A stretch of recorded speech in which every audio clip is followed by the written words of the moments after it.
রোজ সকালবেলা মেজো বৌদিকে 100 গ্রাম মুসুরির ডালের সঙ্গে 2 আঁটি ধনেপাতা বেটে দিই, আর সেটা না মেজো বৌদি বেশ ভালো করে গালে মাখি। ওসব শাড়ি ফাড়ি এখন ফেলে রাখো তো দেখি। তোমার মেজো বৌদির তো খেয়ে দে কাজ নেই। সাত সকালে কোথায় ঠাকুরদেবদের নাম করবে তা না, সাজগোজ নিয়ে বসে। তাও যদি জানতাম সাজলে একটু ভালো দেখ। এই ছোট বৌদি, এটা কিন্তু তোমার আগের কথা। পাড়ার সব মেয়ে বউরা আমায় বলেছে যে আমার 3 বৌদির মধ্যে মেজো বৌদি সবচেয়ে সুন্দরী।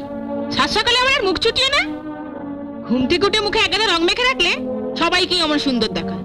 না না না, ফকুনের দুধ গরম করকে যাও। ঘুম থেকে উঠেও দুধ না পেলে আবার কান্নাকাটি শুরু করবে। তা না এনে দিচ্ছি, কিন্তু তুমি একটু বোকা আছো। বোকা কেন? তুমি আমার বোকামি কি দেখলে? বোকামি মানে এই দেখো, সকালবেলা ঘুম থেকে উঠে তুমিও কোনো কাজ করো না, মেজো বৌদিও কোনো কাজ করে না, অথচ মেজো বৌদি সময়টা কেমন কাজে লাগিয়ে দেয়। কাজ কাজ মানে তো মুখে রং ঘষা। ওখানেই তো তুমি ভুল করো ছোট বৌদি। মেজো বৌদি সকালবেলা ঘুম থেকে উঠে থোড়াই মুখে রং লাগায়, মাখে অন্য জিনিস। অন্য জিনিস? তবে আর বলছি কি, তুমি আবার কাউকে বলবে না বলো। মেজো বৌদি আমাকে বারণ করে দিয়েছে, আমি যেন ছোট বৌদি আর বড় বৌদিকে কিচ্ছু না বলি। না না বলবো না, তুমি বলো। ঠিক তো। মেজো বৌদি গালে কি মাখে জানো? কি মাখে? দাঁড়াও, দরজাটা বন্ধ করে আসি।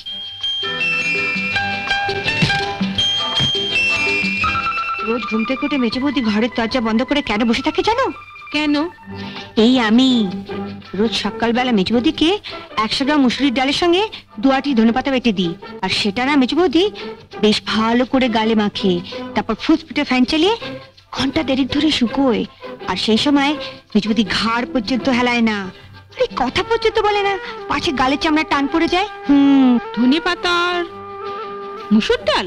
হ্যাঁ গো, মেজো বৌদি যখন এ বাড়িতে প্রথম বউ এসেছিল কি খসখসাই না ছিল গাল দুখানা। তারপরে বছর দেড়েক ধরে মুসুরির ডাল আর ধনেপাতার কল্যাণে গাল দুখানা কি ফর্সা আর তেলতেলে হয়েছে। তোমার গাল দুখানা কেমন খসখসে। যাই বাবা, খবরের জন্য দুধটা গরম করে নিয়ে আসি। এই শোনো। হ্যাঁ, আমাকে একটু মুসুর ডাল আর ধনেপাতা বেটে এনে দেবে?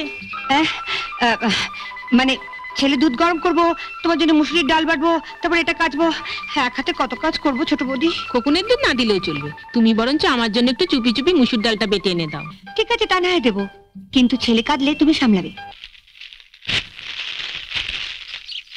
ঝুড়ি থেকে সব নামাচ্ছ কেন? কি খুঁজছো? কাল 3 আঁটি ধনেপাতা রেখেছিলাম পাতলা করে মুসুর ডাল রেঁধে খাবো বলে।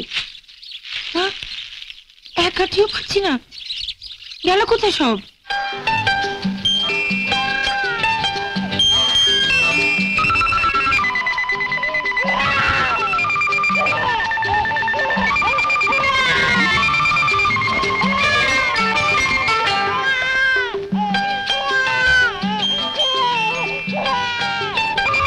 সাত সকালে গালে সব কি ঘষছো?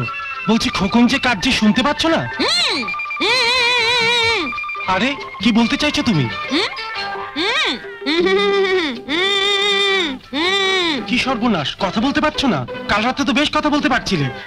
কি হলো আবার? বস বস দেখি। কোথায় অসুবিধা হচ্ছে? ডাক্তার ডাকবো? আরে কি অসুবিধা হচ্ছে বলবে কি? কি হয়েছে আমার যে ডাক্তার ডাকবে?